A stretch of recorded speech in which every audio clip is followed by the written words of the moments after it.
this morning, if we look at the markets, apart from in Europe, really, we've got the AI story dominating the geopolitical worries. Is that how it should be? Are you worried about chip stocks? Do we need to be careful about chip stocks? We should need to be careful about chip stocks, but at the same time, I completely understand what's going on.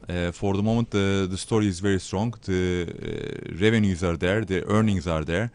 You know the story, first quarter 25%, strongest earnings since 5 years ago. And the people like my Binky Chada is now on the conservative side when he comes with his 8,000. My famous boats, the empty boats, empty buses, positioning is just not there. Of course, some people have it, retail certainly has it, but for professionals, different sentiment positioning surveys, you look at it, maybe 50%, maybe 60%. So as long as these earnings continue to come in, we have room to go. Now, the three famous IPOs, some players believe that a lot of room will be spared for that one. So afterward, there may be a bit of a correction.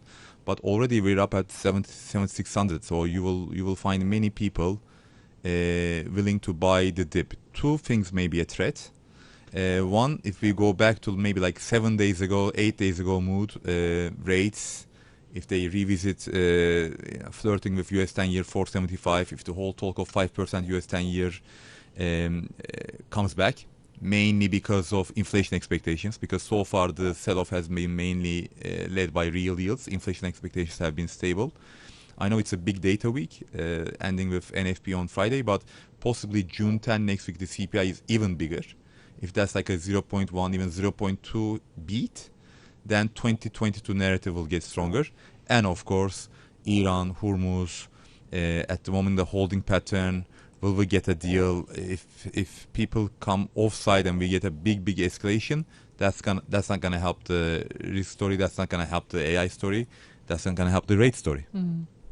So, what's your view then of how the bond prices currently are reflecting the concerns over the Middle East? Is this a wait and see phase still, or are some of those inflation fears being crystallized for investors? Steven, my gut feel is that it will be both equities and bonds. It will be like 2025 post-April. What do I mean by that?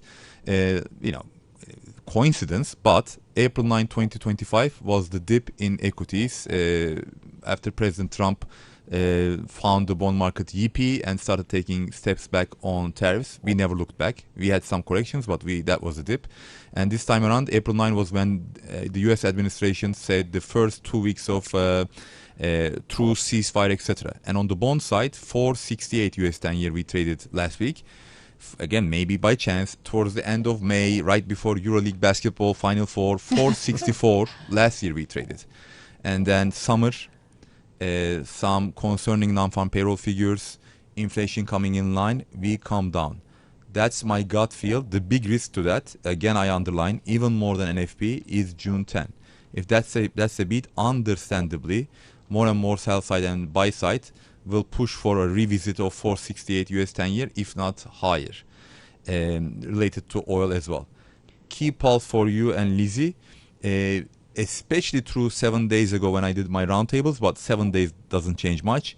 Fast money, multi-asset, pods are overwhelmingly paid rates and long dollars. Long dollars a bit more intellectual. Certainly they shied away from soft dollar, but paid rates is not just intellectual, it's positioning. So many people fear inflation expectations. Many people fear we may revisit the highs in yields. That's why a lot of people are on the same side of the boat. So receivers and softening of rates, we're vulnerable to that. Let me just ask you about gilt yields, because we saw a drop on the UK economic data, but they had been up on the political uncertainty.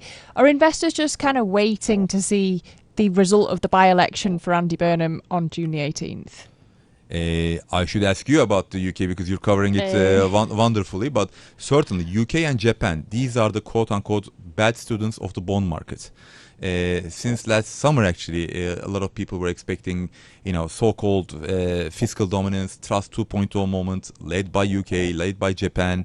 Even in Japan, we calmed down, but you asked about UK. Yes, we did calm down. In the last 2 weeks or so, almost 40-45 basis points of a rally in gilts. But are they going back up again? that election is key. That election is key. So far, like the moment that he's nodding towards the fiscal rules, is a positive. UK overall, our island needs foreign market teams' help. So if back to Iran and Hormuz, escalation wouldn't help. Oil going to higher to 120, 130 wouldn't help.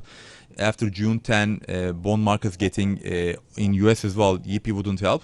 But my gut feel is yes, it will be a calmer summer for UK gilts as well, and that doesn't really help this paid rate consensus worldwide.